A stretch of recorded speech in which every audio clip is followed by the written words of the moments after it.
I've investigated this story and found that the people buried in the old Red Mountain Cemetery are over a century old. There was a period of time between 1888 and 1909 where the zoo and garden land was used as a pauper's cemetery. So that means a cemetery for the poor. Many of the graves were unmarked, but headstones and history still remain on zoo and garden property today. Wow, that's a lot of graves. It's a part of Birmingham's history that isn't hidden, but it's something that most people who visit the Birmingham Zoo and Botanical Gardens don't know.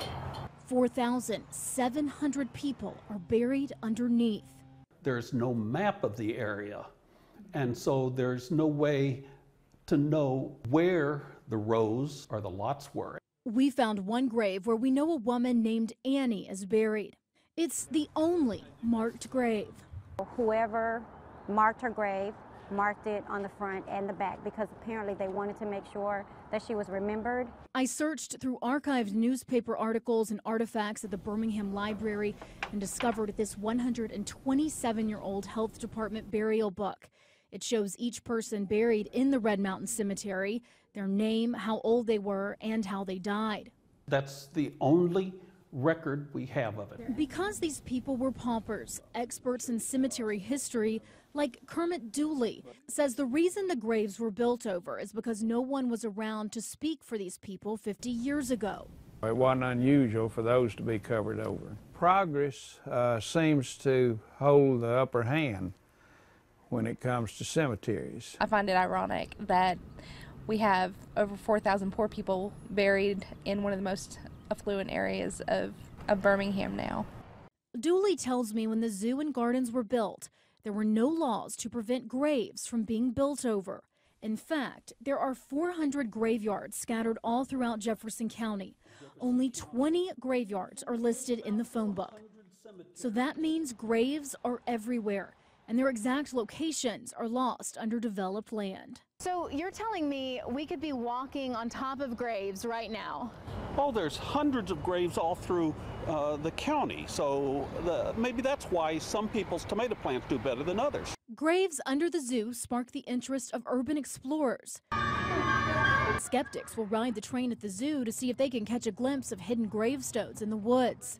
For others, this is a concerning part of Birmingham's history. Dooley says nearly every time the gardens or zoo does major construction work, he receives a call from a concerned citizen. He recalls visiting a recent construction site. I went over there personally and surveyed the land, and I saw no indication of any burials there. I also contacted Montgomery in regard to it, and they had the proper permits. Zoo and Gardens representatives say they're fully aware of these historic graves and take them into special consideration when doing any construction. They work with licensed contractors who would contact the state health department if something were found. They're required to follow certain policies and procedures. We want to be respectful of anything that could possibly be found, and if that's the case, then we would follow those guidelines to make sure that we're doing the right thing. I spoke with people in the community who think these forgotten people should be commemorated in some way. I think there should be some type of signage or something that says, hey, these people existed. You know, there's nothing there to remember those people by.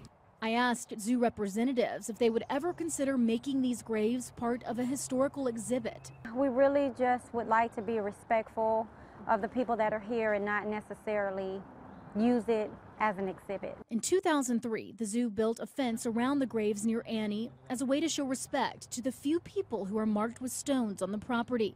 Throughout zoo construction projects over the years, no human remains have ever been found. In the early 1960s, mysterious bones were found in the Rose Garden at the Botanical Gardens. They never were able to determine whether it was a person or just a dog or something that somebody dumped there. One thing Julian Bell and Katie Gardner know for sure is that they'll never look at these Birmingham landmarks the same way again.